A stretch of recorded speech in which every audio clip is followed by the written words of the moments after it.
All right, do you want to hear a cool story?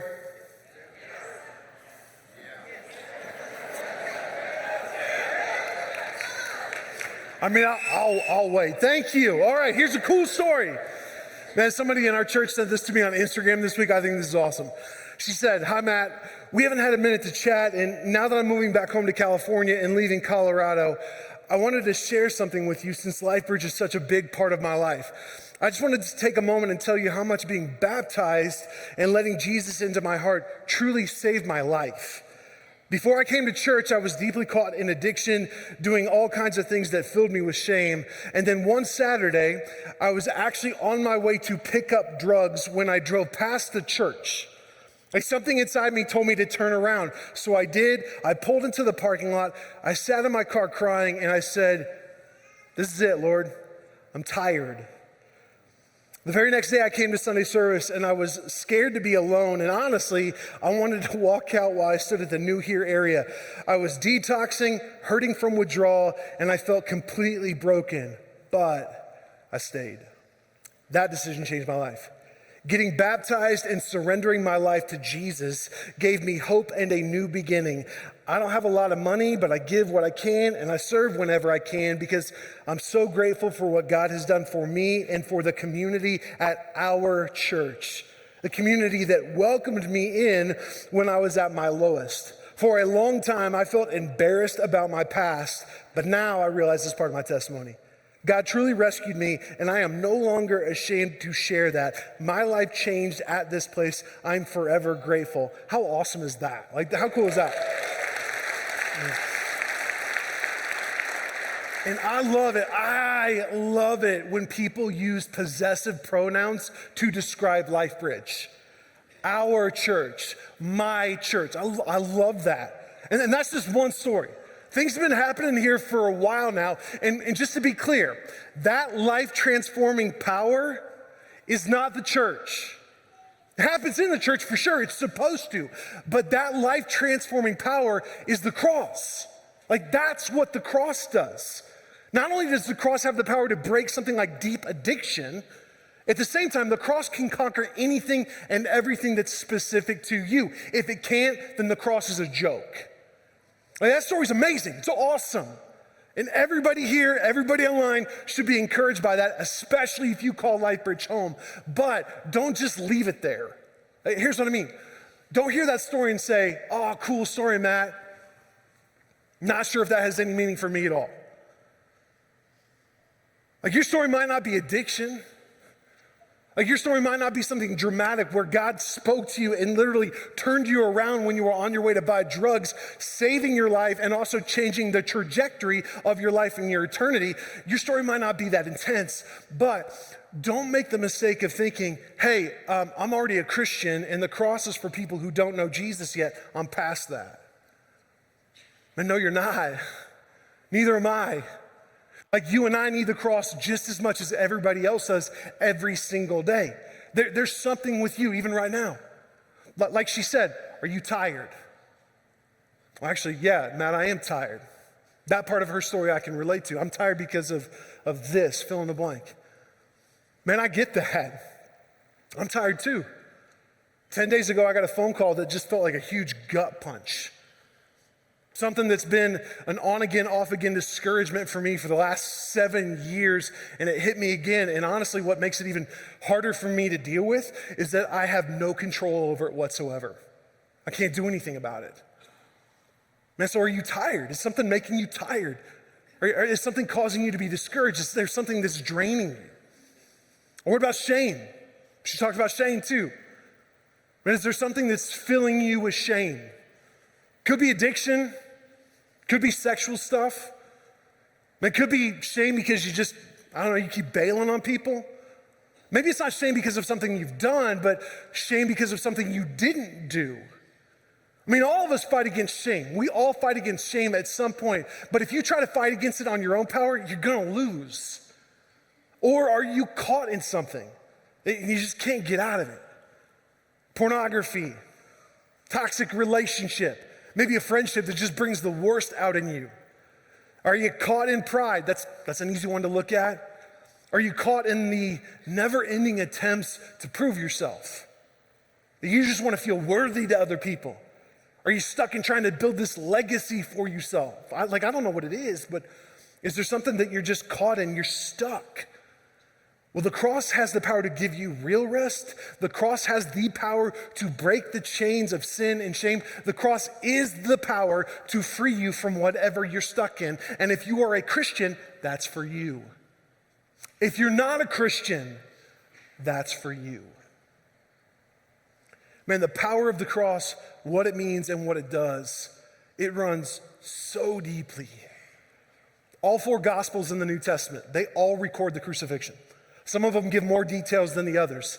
I want to read part of it from Mark. But before we jump into it, I want you to try to put yourself in the story where we're at. First of all, Jesus has already been betrayed by somebody close to him. His best friends, the guys that said that they got his back, they all bailed on him.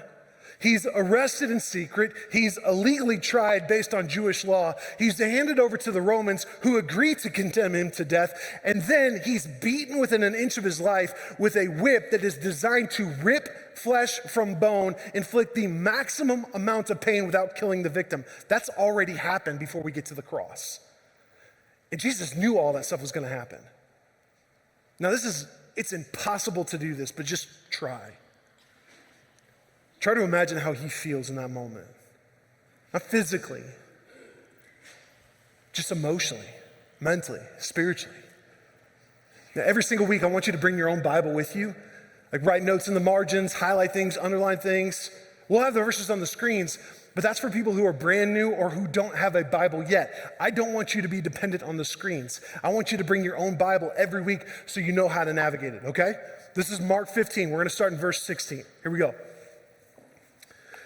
The soldiers took Jesus into the courtyard of the governor's headquarters, called the Praetorium, and called out the entire regiment. They dressed him in a purple robe, and they wove thorn branches into a crown, and they put it on his head. Then they saluted him and taunted him, saying, "Hail, King of the Jews!" And they struck him in the head with a reed stick. They spit on him, and then they dropped on their knees in mock worship. When they were finally tired of mocking him, they took the purple robe off, and they put his own clothes back on him again. Then they led him away to be crucified. A passerby named Simon, who was from Cyrene, was coming in from the countryside just then, and the soldiers forced him to carry Jesus' cross. And they brought Jesus to a place called Golgotha, which means the place of the skull. There they offered him wine drugged with myrrh, but he refused it. Then the soldiers nailed him to the cross. They divided his clothes and threw dice to decide who would get each piece. It was 9 o'clock in the morning when they crucified him, and a sign was put over his head that announced his charge. It read, "The King of the Jews." 2 revolutionaries or 2 criminals were crucified with him, one on his right, one on his left. The people passing by shouted abuse, shaking their heads in mockery. "Ha! Look at you now," they yelled at him. "You said you were going to destroy the temple and rebuild it in 3 days. Well then, save yourself and come down from the cross." The leading priests and the teachers of the religious law, they also mocked Jesus. "He saved others, but he can't save himself. Let this Messiah, the King of Israel, let him come down from the cross so we can see and believe him." Even the men who were crucified with Jesus ridiculed him. At noon, darkness fell across the whole land until 3 o'clock. Then at 3 o'clock, Jesus called out with a loud voice, "Eloi, Eloi, lama sabachthani," which means, my God, why have you abandoned me?" Some of the bystanders mistook and thought that he was calling out for the prophet Elijah. Some of them ran over and filled a sponge with sour wine, holding it up to him on a reed stick so he could drink. And they said, wait, hold up. Let's see whether Elijah comes to take him down. Then Jesus uttered a loud cry and breathed his last. The curtain in the sanctuary of the temple was torn in two from top to bottom. When the Roman officer who stood facing him saw how he died, he exclaimed, "This man truly was the Son of God." There's so much more there that we can miss easily. Jesus was crucified on the cross. Jesus died on the cross. Great. I want you to see deeper. I want you to see what's really going on and how that affects all of us. Everything has been broken ever since Genesis 3 when the fall happened. And Matt, why are things the way they are in the world? Why is everything so messed up? That's why. At the fall, sin entered into the world, and with it came death and destruction. You can see and feel the effects of the fall every single day in your own life and in the world around you. That's why everything is broken. It started when Adam and Eve, they doubted God. Then they believed a lie. Then they stole fruit from a tree that they weren't supposed to, which maybe that sounds a little ridiculous. Wait, hold up. You're saying that all of this is because they took a single piece of fruit? Come on, that seems a little bit extreme. It wasn't about the fruit. When they took the fruit, what that was really doing was that was rejecting what God said. That was rejecting God. And from that, the result was sin and the fall. The best way to describe the fall is exile. Exile is all about disconnection and distance. Like we have been disconnected and we are distant from God, and nothing good comes from being disconnected and distant from God. Really, you can break the exile down into 4 different parts, and you're gonna feel these 4 different aspects all the time in different ways at different times. The first part of the exile is spiritual exile. Sin created the consequence of a spiritual death, meaning we have been separated from God permanently for all eternity. The spiritual exile means we are spiritually disconnected from God. That's part 1. Then the second piece is relational exile. We're also disconnected and distant from each other. This started right away. Right away, Adam blames Eve. He's like, oh God, she did it. Great job, Adam. Way to be a man. And then that spread into their family. Their one son murdered their other son. Like humanity is off to a great start. The number 3 person in human history kills number 4.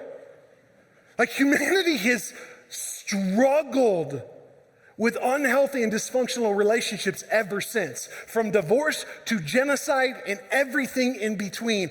Every single day we can feel how the fall has had an effect on all human relationships. All of us know what it's like. That's why every single one of us desires deep connection and real community with other people. Then there's the emotional exile. Emotions are real, for sure they are, but they're all over the place. From being completely uncontrolled with emotions or being numb, the emotional spectrum is everything in between, and all of that emotion has an effect on our identity. So because of the fall, our identity has been disconnected and distant from God, because we're meant to find our identity in God, but now we've been removed from the source. So now people will look for identity in anything and everything they possibly can. You see this all the time. This is my identity, that's my identity, this, that, whatever. Everybody's looking for identity in whatever they can.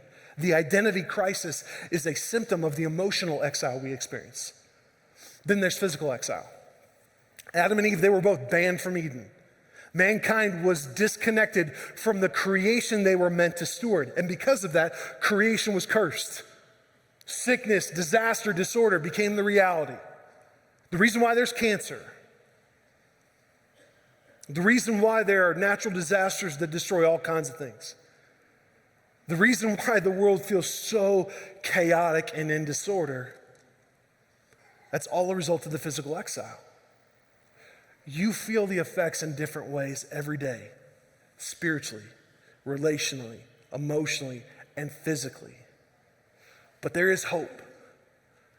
Exile does not get the last say. Restoration does. The cross of Jesus is what crushes exile. Through the cross, the disconnected get reconnected to God. Like through the cross, the distance is erased. Jesus reverses the exile on the cross. Like think about it. He took on spiritual exile. He took that on himself by taking sin on himself so he could pay for it there once and for all. He took on the relational exile by being betrayed and rejected. He took on emotional exile by being mocked and feeling like God abandoned him. And he took on physical exile by suffering maybe the most horrific physical pain a human being can experience. He reversed all of it. But at the same time, the cross also reverses the curse. Every single detail of the crucifixion is undoing the fall. Here's what I mean. First, the tree. Sin was caused by a tree, right? So the Son of God would be crucified on a tree to reverse the curse. Man, we were made to be slaves to sin by a tree. Well, now the Son of God being crucified on a tree, that tree is the one that will set you free from sin. Then there's Jesus' hands. His hands were pierced. Why? because our hands stole the fruit. Then his feet were pierced. That was to fulfill a prophecy that God mentioned all the way back in Genesis 3. God's talking to Satan. God says to him, he, meaning Jesus, he's going to crush your head, Satan, and you're going to bruise his heel. That's why his feet were pierced. Now, a lot of times we think about crucifixion. If you look at a picture, you see the feet are pierced on the top of the feet. That wasn't the common way. The most common way was to have the person's feet touching the sides of the cross, and the piercing would go right, the nail would go right through the heel bone. You can actually go to a museum in Jerusalem. I've seen it. It's kind of graphic, but they have a human foot from the first century that was crucified, and the nail is still stuck in the heel bone. Jesus' heels being pierced, his feet being pierced that's when he crushed sin and Satan on the cross. Then his side, Jesus' side was pierced with a spear. Why? To atone for Eve, who was taken from Adam's side. The thorns. God says to Adam in Genesis 3, he says, hey, the ground is cursed because of you. All of your life you will struggle to scratch a living from it. It will grow thorns and thistles for you. Thorns were a result of the curse. So when Jesus took that crown of thorns and that was shoved on his head, that was Jesus taking the curse on himself, so it wouldn't have to be on you and me. And then the purple robe. Purple identified royalty. Only a king could wear a purple robe. Only the one true king could take on the cross. So when they put that purple robe on Jesus, they didn't even know they were doing this. When they put that purple robe on Jesus, they were identifying him. This is the one true king who could take on the cross. The cross reverses the exile. Our God turns curses into blessings. That's who has the final say. That's what was happening at the cross, and you're the intended recipient. The story I told you earlier, that's exactly what she's experiencing.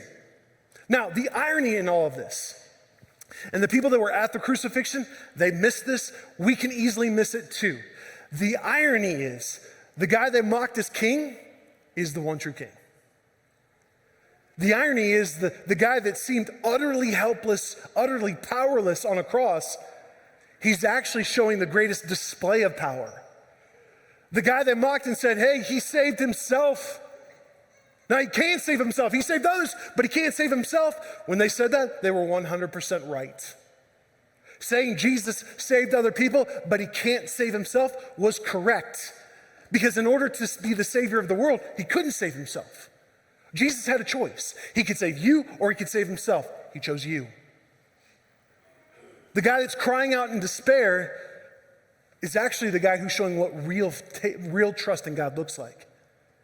The guy they said, hey, if you come down from the cross, we will believe in you. The irony is it was him going up on the cross that should have caused them to believe because they were told this was coming. When Jesus cries out and he says, my God, why have you abandoned me? That wasn't an emotional outburst, which would have been completely understandable. That's not what he was doing. Instead, what Jesus is doing right there, he's saying to everybody that's watching this happen, he's saying, guys, I'm fulfilling prophecy right in front of you so that you would believe in me. He's quoting Psalm 22. Psalm 22 was written about 900 plus years earlier by King David. Psalm 22 is prophecy about what the Messiah would come to do. Psalm 22 describes what would happen before the crucifixion, or at the crucifixion, 900 years before it happened. Crucifixion hasn't even been invented yet when this is written. Here's Psalm 22. Here's how it starts. My God, why have you abandoned me?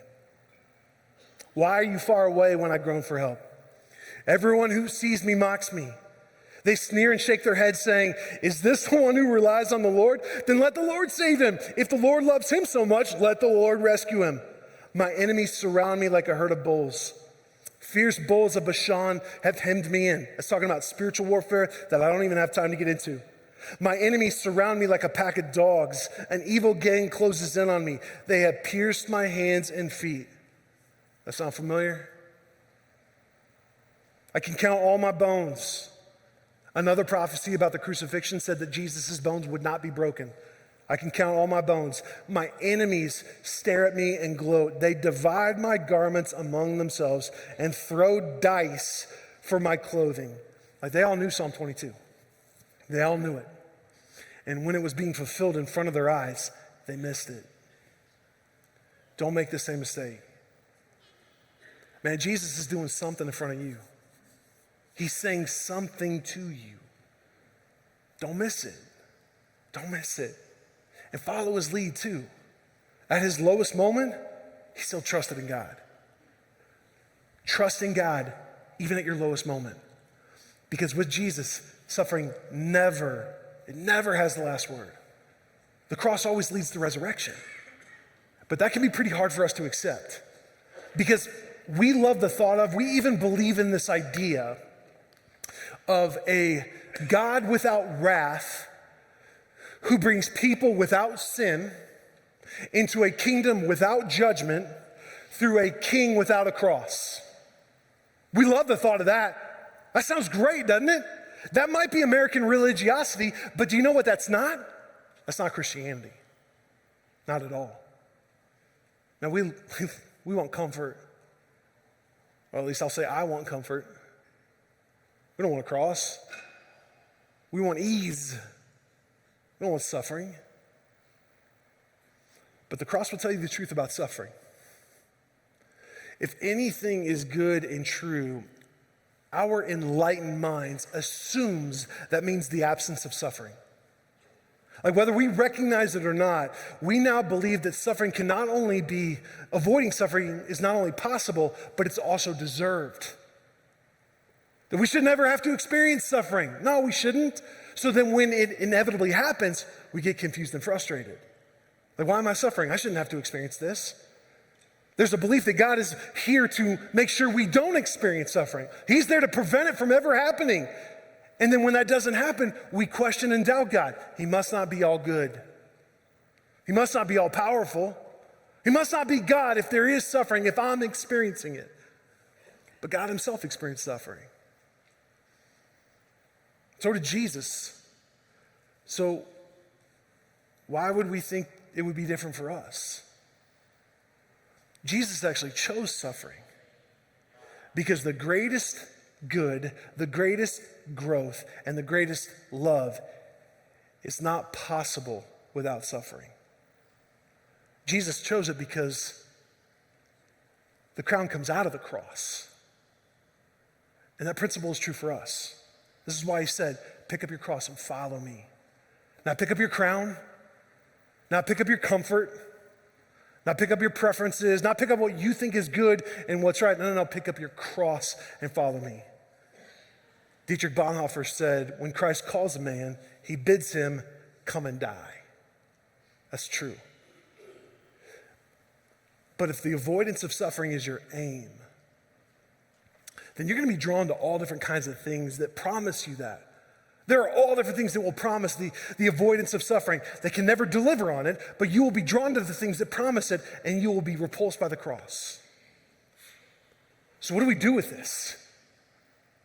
Pick up your cross and follow me. Like what's that actually mean? Maybe it means exactly what it sounds like. Get this. The English word for witness, Jesus says in Acts 1 to Christians, he says, hey, you will receive power when the Holy Spirit comes upon you, and you will be my witnesses. You're going to be my witnesses in Jerusalem, Judea, Samaria, and the ends of the earth, which sounds amazing. That's what we're called to as Christians. We're called to represent Jesus. We're called to continue his mission of redemption that he started. We're called to bring the kingdom of heaven to earth. We get to be his witnesses. That sounds pretty awesome. I'm in. Anybody else in? Nobody. Okay, a few people. Awesome. Okay, well, if you're in, there's something that you need to know. The Greek word for witness, remember the New Testament's written in Greek. The Greek word for witness is the same word for martyr. You will be my witnesses could be translated, you will be my martyrs. To be a witness for Jesus means you get to be a martyr for Jesus. It's the exact same word. So here's my question. What needs to be martyred in you right now? I'm not talking about physical martyrdom. I hope you don't ever have to go through that.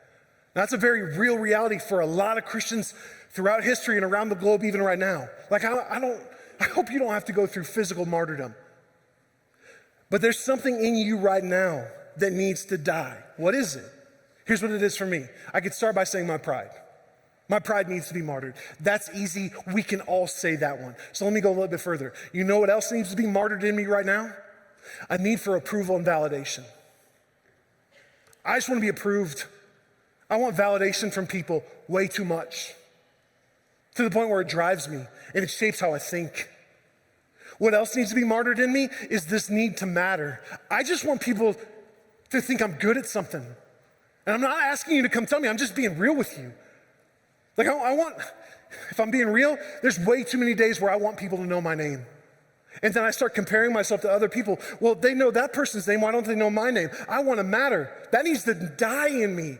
What else needs to be martyred in me is selfishness. I'm a selfish person. And if those things are martyred in me, I wonder how powerful could my witness actually be? The way to be a witness for Jesus is to be a martyr, meaning you die to yourself. That's the life of a Christian. Pick up your cross and follow me. Your cross, your witness, is going to be some form of martyrdom. And you cannot truly live until you willingly die. So die to what? Fill in the blank. So that people witness Jesus. What is that for you? Author and evangelist A.W. Tozer, I like how he describes what a crucified person really is. He says a crucified person is someone who is looking forward, doesn't turn back, and has no other plans. That's a good description. Like that's what it looks like to be a martyr. Like that's what it looks like to be a witness, to follow Jesus. That's what it looks like to pick up your cross and follow him, because somebody who's crucified, they can only look forward. I mean, your head is pretty fixed there. You're only looking to Jesus, not anything or anyone else. Someone who is crucified, they're not turning back. They don't have an option. There is no turning back once you're there. There's no turning to something else. There's no going back to this. No, there is no plan B. It's Jesus. Jesus is plan everything. There are no other plans. But don't make the same mistake that the people of the crucifixion made. Don't respond to the greatest act of love with indifference. Man, people that were there while Jesus is hanging on the cross, whether it was the people that were mocking him or even just the bystanders, a bunch of them said, wait, hold up. Let's see if Elijah comes down and takes him off the cross, which is just a crazy statement. Elijah was one of the major prophets in Israel who lived centuries before Jesus did. Now this dude is just going to magically appear and take Jesus off the cross? That sounds pretty ridiculous, right? And yet still they wondered it. You want to know why? Because they were curious about Jesus. They could reject him. They could mock him. They could be indifferent. But they were still curious about him. So here's my question for you.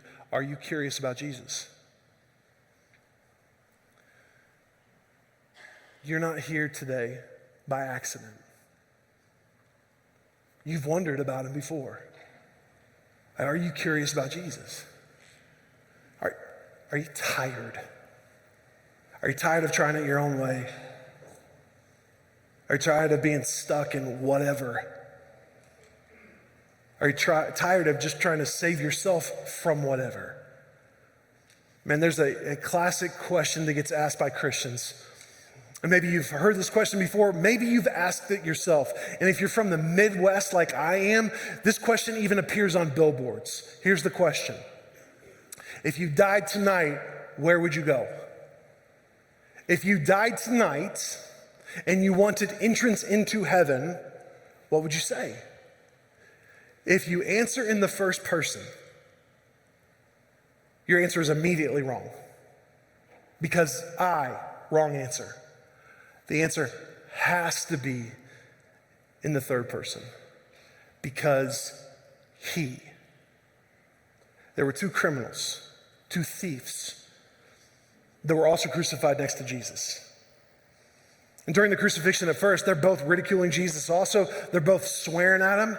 And then at some point, one of them turns to Jesus and he's on the brink of death. He's worn out. He's hanging on a cross right next to him. And he says, hey, Jesus, would you remember me when you enter your kingdom?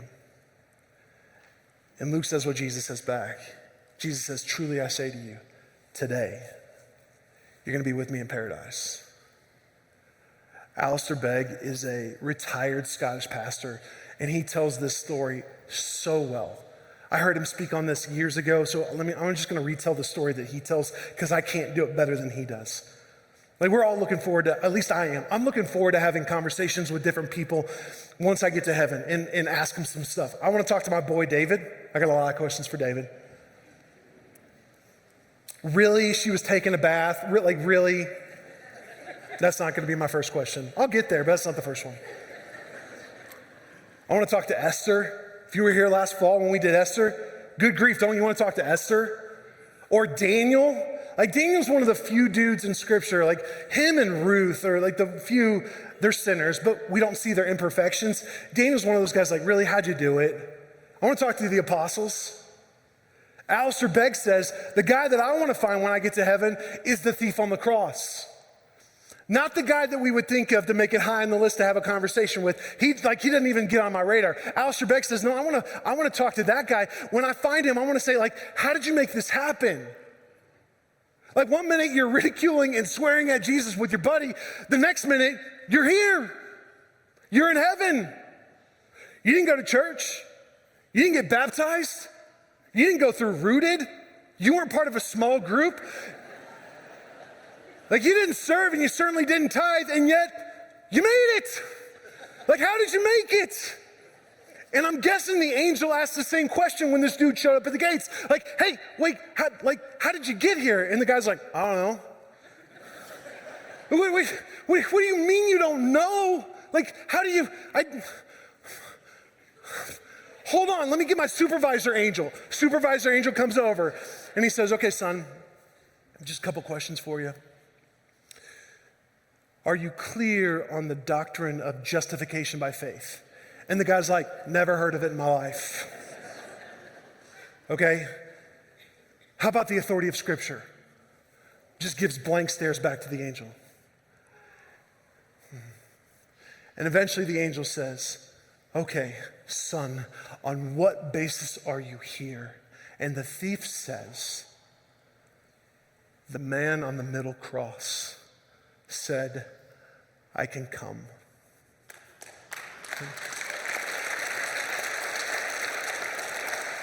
That's the only answer there is. The man on the middle cross said, you can come. He said you can come. So don't respond with indifference. If you already know Jesus and you're following him, then pick up your cross and follow him today, and then do it again tomorrow, and then do it again the day after that, and the day after that, and don't stop. What needs to be martyred in you? And the man on the middle cross also deserves our worship, so let's get after it. And if you don't know Jesus, put your faith in him. For him to save you, for him to give you rest, for him to break shame, for him to give you new life and life to the full, for him to give you eternal life, for him to give you not only truth but grace. Confess your sin to the man on the middle cross. Turn from it, that's repentance, and be baptized. That invitation has been extended to you. So what I want to do right now is I just want to give you a couple minutes to be silent and sit with that. If you grabbed communion on the way in, grab it now. If you don't have it, grab some in the back. What this is, communion, we're gonna do this every single week. We do this every single week because we wanna just take a moment. I don't think you probably get a lot of time to be quiet during the week. I don't. So I wanna give you some time to be quiet and reflect on what this actually is and what it actually means. That little cracker represents Jesus' body that was broken for you and I. The juice represents his blood.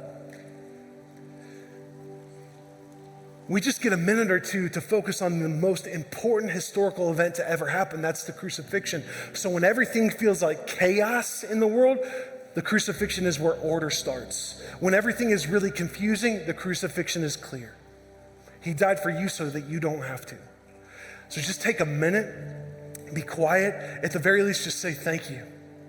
Think about what that actually means, what's in your hand, what you're taking. And if you're not a Christian, don't do this. You don't have to do this at all. Man, if there's anything that stuck out to you, just reflect on that right now. I would just dare you to pray this. God, what do you want me to do? Reveal yourself to me and then be open to that. So take some time, be quiet, pray, and then we're going to worship.